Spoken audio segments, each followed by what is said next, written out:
How are we doing today, guys? This is Alan Pender with Pender's Prosperity Group, and today I'm here with loan officer Ben Harris, who's going to be asking me a few questions from a loan officer perspective on how to help people get qualified for home loans. What credit issues do you see most often? Oh, so as far as credit issues, I would probably say DTI, so the debt to income. That really does lower a person's credit score pretty often, or overutilization on their credit cards does cause a big impact. What items cannot be removed? What items cannot be removed? Okay, so as far as the dispute process works, any item that is derogatory, incomplete, or obsolete can be disputed for removal. So, as far as saying what items cannot be removed doesn't really work because technically anything can be challenged, but nothing is guaranteed to be removed. Hmm, it's amazing. Um, how do you handle collections, charge-offs, and late payments? Got you. So each one actually gets handled a little bit differently, but because of the way collections and charge-offs are structured on a credit report, it's basically like if you take out a loan and then How do you handle collections? okay, so the way collections are structured on a credit report basically is if you don't pay back the person that they owe, they essentially sell that debt to a third party institution, which and then they try to collect the debt from the person. So how we would handle a collection is we would dispute the collection directly with the credit bureaus. And like I mentioned before, if there's anything in the item itself that's unable to be verified, incomplete, or erroneous, they have to remove it. And under the credit laws of the Fair Credit Reporting Act, there's certain information that a third party collection agency just does not have Hmm. because they weren't the original creditor.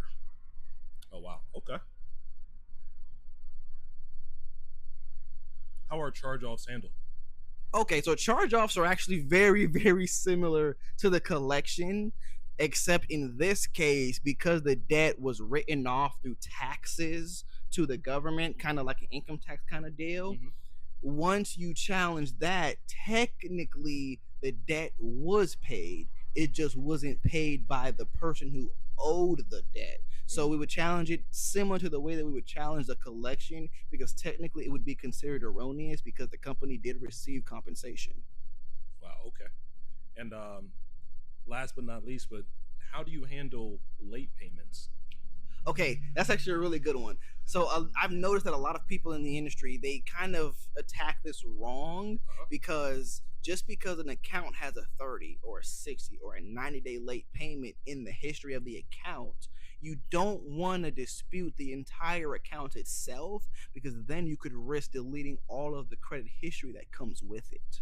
So the way I do it specifically is I dispute the specific negative delinquency that is the 30, 60, or 90-day late separate from the account itself to update the account as a whole to pay it as agreed. That way, preserving the credit history of the whole account, but removing the late payments. And that can boost somebody's score significantly, right? Oh, yeah, on average, maybe like 20, 30 points. Because each late payment knocks it down about 30 to 50. I know it's kind of weird that missing it knocks it down more than fixing it brings it up, but I don't make the rules. And in my position as a loan officer, that can make or break or help you qualify at better terms and rates and save you money on your monthly payment. Um, so contact my man Alan here. And my name is Ben Harris with Union Home Mortgage. Awesome. Thank you for your time.